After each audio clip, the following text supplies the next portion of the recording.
today to do my February wrap-up. I've read a total of 13 books in February, which I'm obviously very happy about, so let me just get started. The very first book I read in February is The Luminaries by Eleanor Catton, and I already did a video review of this book, so I will just put the link to that one down below. But let me just say very briefly that I quite admired this story and I ended up giving it 4 stars. It is set in New Zealand and it's about gold digging, but at the same time it's not about gold digging, so watch my review because this is quite an interesting read. Next I read 2 books by Rachel Joyce, 2 review books, so I have also done a video review of those. The first one is an e-book and that is a book. I can never remember the title. It's something about the love song of Miss Queenie Hennessy. Yes, that one was so beautiful. I didn't expect that beautiful story, so I ended up giving it 4 stars. It is a sequel to The Unlikely Pilgrimage of Harold Fry, which I read last year and rated 3 stars, so this was a pleasant surprise. The next book by Rachel Joyce I read and reviewed was Perfect. It was published in Denmark this month and I really enjoyed it. I gave it 3.5 stars.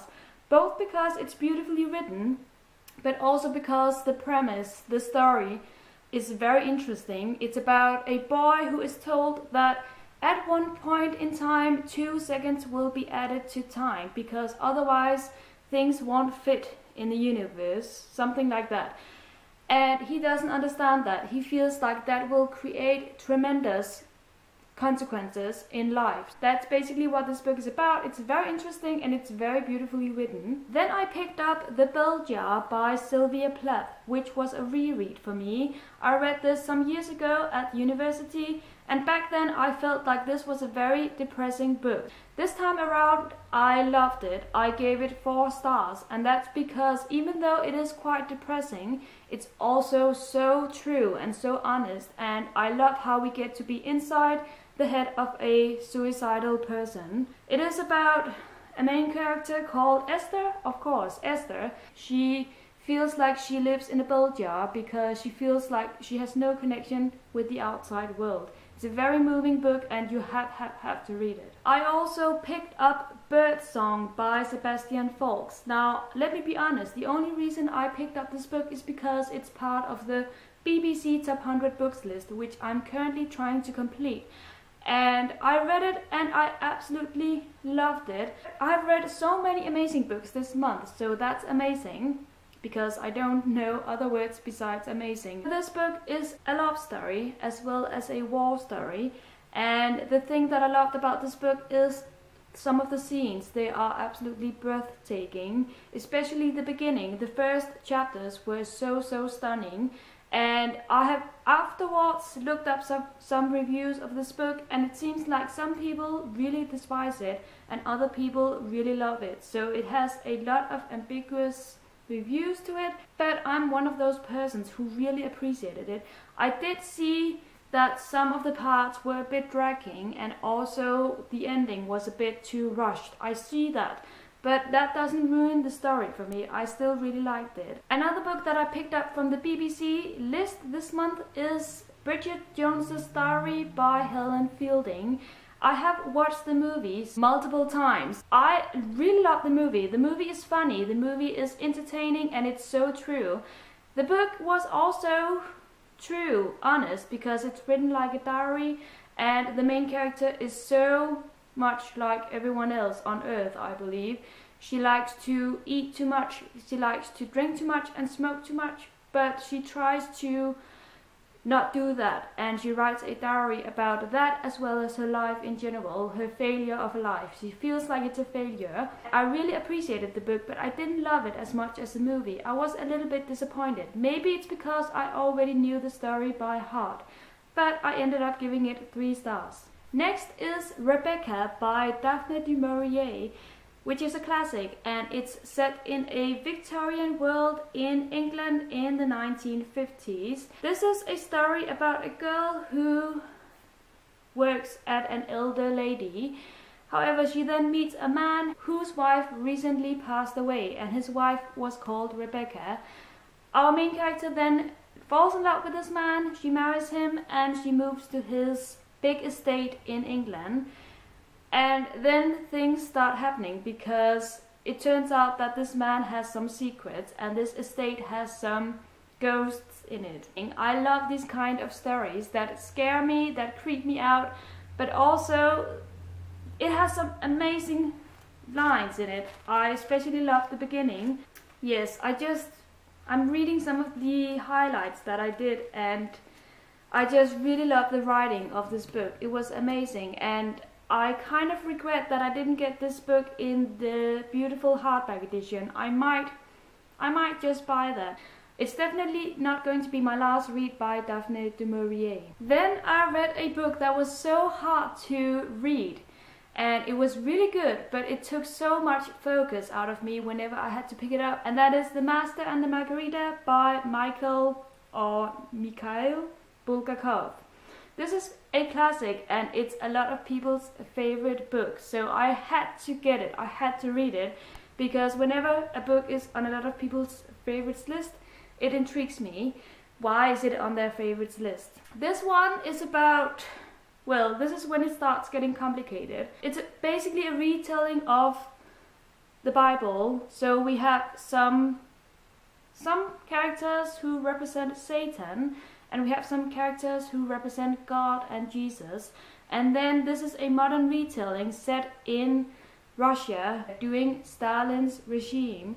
So obviously this is very dark and it's very twisted. Some of the scenes in this book were so silly that I was like, I didn't like it, but then it ended up working anyway, and I ended up really loving them. This book is so weird, and you really have to, as I said, focus, because things happen from east to west within the same chapter, or that's how it felt like when I read it. I really appreciated it though, because it has some major themes in it, and it was just a creative way of describing Russia back in the days when Stalin was reigning. I ended up giving it 4 stars, even though it was so confusing, but it was confusing in a good way, kind of. Next I read another classic, and that is The Wind in the Willows by Kenneth Grahame. And I've never read this children's story. I don't know why, because I really appreciated it. It was so good from start to end. I must get myself a physical copy of this book. It is a story told through animals, so we follow, for instance, a toad, a rabbit, a mole. It has so much moral in it, and I really liked it. I found this story very fascinating, and it was just amazing. I don't know. If you have read it, then you know what I'm talking about. If you haven't, you have to read it.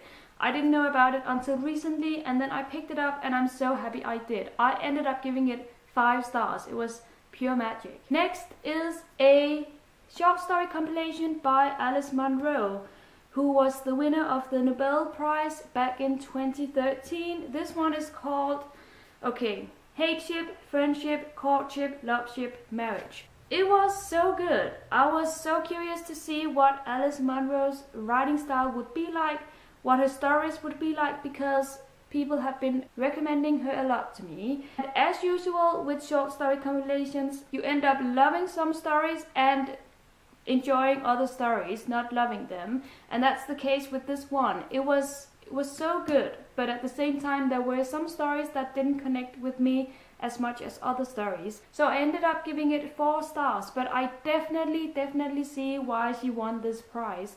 She has a beautiful way of conveying stories, of telling people's lives. It's so true, it's so interesting, and it makes you think. Next I wanted to read a very recent read, and that is The Girl on the Train by Paula Hawkins, which was released I think in January or February this year. This is a crime story, and I'm normally not much into crime stories, but people have been hyping this book a lot and saying that it's kind of like Gone Girl by Gillian Flynn, and I loved that book. I was disappointed. It was okay, but it wasn't as good as Gone Girl. It was dragging in some parts. It was uninteresting. I didn't really connect with the characters, and I didn't really feel like the story was interesting. I kind of predicted some of the things happening, and it was just an okay read, and therefore I gave it 3 stars. Just to briefly sum it up, it is about a woman who takes the train to London each day, and on her train trips she likes to observe a house which is on her route. She observes this couple living in this house, and she kind of imagines what their lives are like. One day a girl is missing, and that's the same girl living in this house. So yeah, I have 2 more books to go. The next one is The Great Gatsby by F. Scott Fitzgerald. Now, I read about 80 pages of this book 1 year ago, and I didn't really like it, so I put it down again. Then I picked it up again because I'm going to a party this spring which has a theme of The Great Gatsby, and this time around I loved it. I gave it 5 stars. This is such an amazing story about the Jazz Age, about friendship, and also about insecurity, and I really loved it. It was so good, and wow, I think some people really dislike it. I thought I was one of those people in the beginning, but I have now found out that I'm not. The very last book I read in February is Emma by Jane Austen. I have to say it wasn't my favorite classic. It was okay, I gave it 3 stars, but it was just not that interesting of a story. It deals with Emma, who is a very different kind of character. She is very obnoxious. She likes to interfere in people's lives. She likes to create couples where there are none. She likes to give her opinion on things. I like that. I like the fact that this is a different kind of main character, and it was refreshing to read about her. But that's it. The rest of the story was not that interesting because the problems in this book were just average. It wasn't anything that intrigued me a lot. It was a cozy read.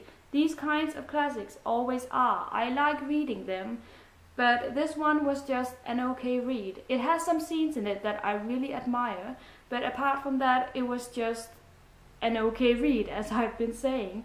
So that's why I gave it 3 stars. That leads me to the end of this February wrap-up. I hope you enjoyed it. Thank you so much for watching, and happy reading, everyone. Bye bye.